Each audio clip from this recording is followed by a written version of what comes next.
আসসালামু আলাইকুম, কেমন আছেন সবাই? আশা করি সবাই সুস্থ এবং ভালো আছেন। আজকে সকালে ঘুম থেকে উঠে অনেক কাজ সেরেছি। তারপরে এখানে চলে আসছি রুটি বানানোর জন্য। কালকেও রুটি বানিয়েছিলাম, আমার মেয়ে খুবই পছন্দ করেছিল, যার কারণে আজকেও এসেছি রুটি বানানোর জন্য। যেদিন আমার কাজ বেশি থাকে ওই দিন আমি খুব সহজভাবে যেটা হয় সেই কাজ চালিয়ে নিই। তো যেহেতু আমার মেয়ে পছন্দ করেছে, আর আমরা তো মা সন্তান যেটা খায় সেটাই দেওয়ার চেষ্টা করি। আসলে ঘুম থেকে ওঠার পর সকালে অনেক কাজ থাকে, সকল কাজ ভিডিওতে দেখাতে পারি না। আজকে একবার ভেবেছিলাম যে সকাল থেকেই ভিডিও শুরু করব, কিন্তু ওই সময়টা আর হয় নাই। এখানে আমি রুটিগুলা একটা একটা করে সেঁকা দিয়ে নিতেছি। আসলে রুটি সেঁকা দিতেও কিন্তু সময় কম লাগে না, অনেক সময়ই লেগে যায়। আর তাছাড়া এখন দিন অনেক ছোট, যেহেতু শীতকালে তাড়াহুড়া করে কাজ করলেও সময় পাই না। দিন এতটাই ছোট, আস্তে আস্তে দিন আরও ছোট হবে। তো যাই হোক, এখানে চলে আসছি পাকা পেঁপে পাড়ার জন্য। এই গাছে মাশাআল্লাহ অনেক পেঁপে ধরেছে, অনেক খেয়েছি আলহামদুলিল্লাহ। আর এই গাছের পেঁপেগুলোও মাশাআল্লাহ অনেক মিষ্টি। আর একটু যখন হালকা লাল হয় তখনই পাখি খেয়ে ফেলে। আমিও একটু হালকা লাল হলেই পেঁপে ছিঁড়ে ফেলি। ঘরে 2 দিন রাখলে পেঁপে মাশাআল্লাহ একদম পুরা লাল কালার হয়ে যায়। যদিও এখন সবুজ কালার, কিন্তু ভিতরটা কিন্তু অনেক লাল। শুধু একটাই না, অনেক পেঁপে গাছ আছে। আবার এই গাছটা তাও একটু ছোট, এটা যে কোনো সময়ই নিচ থেকে পারতে পারি। কিন্তু যেগুলো অনেক বড় বড় ওইগুলার পেঁপে আমি কখনোই পারতে পারি না। ওই পেঁপেগুলো বিশেষ করে পাখিরাই বেশিরভাগ খেয়ে ফেলে, কারণ নিচ থেকে দেখা যায় না। আর এই যে পেঁপেটা, এই পেঁপেটাও কিন্তু লাল হয়েছে। এই পেঁপেটাও কখন খেয়ে ফেলে জানি না। তো আজকে আমি 2টাই পেঁপে পারলাম। এটা আমি নিজের হাতেই পেরেছি, এটা একেবারেই নিচে ছিল। আপনি যখন নিজের গাছ থেকে নিজের হাতে ফল পারবেন, আসলে এটার মজাই কিন্তু আলাদা। আর এগুলো একেবারেই তো ফ্রেশ ফল, এগুলাতে কোনো ঝামেলা নেই। পেঁপে পাড়তে গিয়ে এখানে আরেকটু ভিডিও করে নিয়েছি। এগুলো হচ্ছে সিম গাছ। অনেক আফুরা দেখি যে ভিডিওতে আফুরা সিম তরকারি রান্না করে, কিন্তু আমি এখনও রান্না করতে পারি নাই। আর এগুলা আমি নিজের হাতে লাগাইছি, এগুলো আমাদের বাড়িতে মাশাআল্লাহ অনেক ছড়িয়েছে। শুধু একটা গাছই না, এমন অনেক গাছ আছে। তো সবগুলো তো আর ভিডিওতে দেখানো যায় না।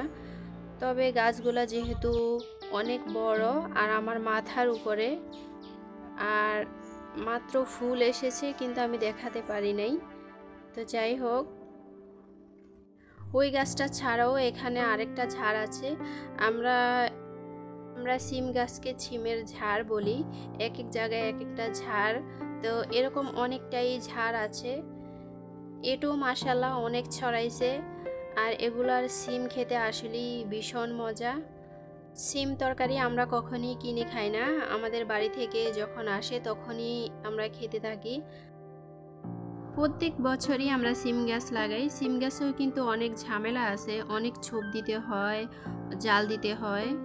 তো যাই হোক, বাজার থেকে কিনে খাওয়া আর বাড়ি থেকে খাওয়া অনেকটাই বেশ কম।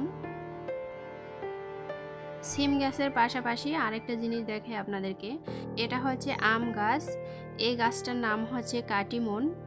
অনেকে চিনেন, অনেকে চিনেন না। এটাতে 12 মাস আম থাকে। তো যেহেতু আমাদের গাছটা একটু ছোট, আমরা ফুল আসলে ফুলগুলা ফেলে দেই। এই যে দেখেন কি কত সুন্দর মুকুল, কিন্তু সিজনাল যে আম গাছ, ওই আম গাছে কিন্তু এখন আর মুকুল নেই। এই আম গাছ ছাড়াও আমাদের বাড়িতে অসংখ্য আম গাছ আছে, কি আর বলবো আপনাদেরকে। কমপক্ষে 100 গাছ হবে, যেগুলো সিজনাল।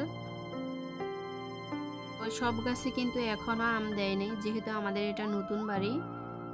কিছু কিছু গাছে আম দিয়েছে, আর কিছু কিছু গাছে এখনো দেয় নাই। তো আমরা যেগুলা ভালো ওগুলা রাখবো, আর যেগুলা খারাপ ওগুলা কেটে ফেলবো। তো যাই হোক, এখানে আরেকটা জিনিস আপনাদের সাথে শেয়ার করতেছি। এর আগেও একদিন একটা ভিডিওতে দেখাচ্ছিলাম যে নিজের হাতে গাছ থেকে করলা পেড়ে তারপর রান্না করেছি। এটা হলো সেই গাছ। ওই সময় একটু ছোট ছিল, এখন মাশাআল্লাহ অনেকটাই বড় হয়েছে। দেখি কিন্তু খুবই ভালো লাগে মাশাআল্লাহ। নিচেও অনেকগুলা করলা আছে, করলার সাইজগুলোও কিন্তু অনেকটাই বড় বড়। যাই হোক, এগুলো এখন আর ছিঁড়ব না, যেহেতু ছোট ছোট আরও বড় হবে। তো ওই দিন আপনাদের সাথে শেয়ার করব। এই করলা গাছের এই পাশেও সিম গাছ লাগাইছি, এখানেও এই গাছটা মাশাআল্লাহ অনেক ছড়াইছে। কি আর বলবো, আসলে আমাদের সিম তরকারি কখনই কিনতে হয় না। ভেবেছি অল্প একটু ভিডিও করব, কিন্তু ভিডিও করতে করতে অনেকটাই দেখিয়ে পেরেছি। তো যাই হোক, এবার আবার দুপুরে রান্নার প্রস্তুতি নিতে হবে। এখানে চলে আসছি লাল শাক তোলার জন্য। লাল শাকগুলো এতটাই বড় হয়ে গেছে, আসলে এক দিক থেকে খেলে আরেক দিকের গুলা বড় হয়ে যায়। এখন আমি যেগুলা বড় ওইগুলাই এখন তুলে নিব। একবারে ডাটার মতো বড় বড় হয়ে গেছে, তা আমি এখন গোড়া সহ উপড়ে ফেলবো না, এখন চিমটি কেটে কেটে ছিঁড়ে নিব। আর লাল শাক যখন বেশি বড় হয়ে যায় তখন কিন্তু ফুল চলে আসে, তো ফুল চলে আসলে তখন আর আমরা খাই না। আর ছোট থাকতেই খেতে ভীষণ মজা লাগে। আর বিশেষ করে যেখানে গোবরের সার একটু বেশি পড়েছে ওই জায়গায় কিন্তু শাকগুলো বেশি বড় বড় হয়ে গেছে। এখন আমি উপরেরগুলো ছিঁড়ে ফেলে নিচে আরও এক পর্তা আছে, ওইগুলো আবার বড় হয়ে যাবে। এগুলো আজকে আমার ডাটার মতো কেটে নিতে হবে, যেহেতু একটু বড় বড়। আর বেশি বড় হয়ে গেলে ভিতরে ফাঁকা ফাঁকা হয়ে যায়, ওগুলো আর খেতে ভালো লাগে না। এই লাল শাকের পাশাপাশি কিন্তু পালং শাক, মূলার শাক একত্রে ফালাইছি। এগুলো একত্রে না ফেলায় যদি ভাগ ভাগ করে ফালাইতাম তাহলে বেশি ভালো হতো। তো যাই হোক, এখানে শাক তুলতে তুলতে আমি অনেকগুলাই শাক তুলে ফেলেছি। আসলে যখন তুলতে থাকি তখন তুলতে ইচ্ছেই করে, খুবই ভালো লাগে তুলতে। এখন এগুলো আমি ছোট ছোট করে কেটে নিব, কিছু হালকা আঁশ হবে, ওই আঁশগুলো ফেলে দিব। তারপর আমি সব কিছু গুছিয়ে চলে আসছি রান্নাঘরে। আর এই লাল শাকগুলো আমি আজকে পোয়া মাছ দিয়ে রান্না করব। এর আগে আমি একদিন রান্না করেছিলাম, খুবই মজা লাগছিল, তাই আজকেও নিয়েছি রান্না করার জন্য। আর আমার বাচ্চা ভাজির চাইতে রান্নাটাই বেশি পছন্দ করে। এখানে আমি আগেই মশলা কষিয়ে নিয়েছি, এখন আমি মাছগুলো দিয়ে ভালোভাবে কষিয়ে তারপরে উঠিয়ে নিব, যেহেতু এগুলা পোয়া মাছ এগুলো ভেঙে যায়। তা আমি মাছগুলো এখানে উঠিয়ে নিয়েছি। এবার লাল শাক দিয়ে ভালোভাবে কষিয়ে নিব। আর এটাতে সময় হবে না, এই শাকগুলো খুবই দ্রুত সিদ্ধ হয়ে যাবে। বাজারের শাকের চাইতে এই শাকের মজাটাই আলাদা। তো যাদের না থাকে তারা তো কিনেই খেতে হবে, তাই না? আমাদের আছে বিধেই আমরা খেতে পারি, তো সবার ভাগ্যে তো আমাদের মতো হয় না। একটা আপু আমাকে কমেন্ট করে বলেছেন যে আপু, ছোটবেলায় যখন লাল শাক দিয়ে ভাত খেতাম তখন ভাতগুলো অনেক লাল হতো, কিন্তু এখন আর আগের মতো লাল হয় না। তো ওই আপুটা যদি আমার ভিডিওটা দেখেন, ওই আপুকে আমি বলবো যে আপনি বাড়ি থেকে যেটা নেবেন সেটা সত্যি কিন্তু অনেক লাল হয়, কারণ এটা নিজের হাতে তৈরি। আর এগুলো হচ্ছে তালের পিঠা। এই পিঠাগুলো আমি অফ ক্যামেরায় বানিয়ে নিয়েছিলাম। অনেক দিন থেকে তালগুলো আমি ফ্রিজে রেখেছি, তো আজকে আমি বানিয়ে নিয়েছি, সেটা আর দেখাইনি। আর শীতকালে তালের পিঠা খেতে খুবই মজা লাগে। তো সবাই ভালো থাকবেন। আসসালামু আলাইকুম, আল্লাহ হাফেজ।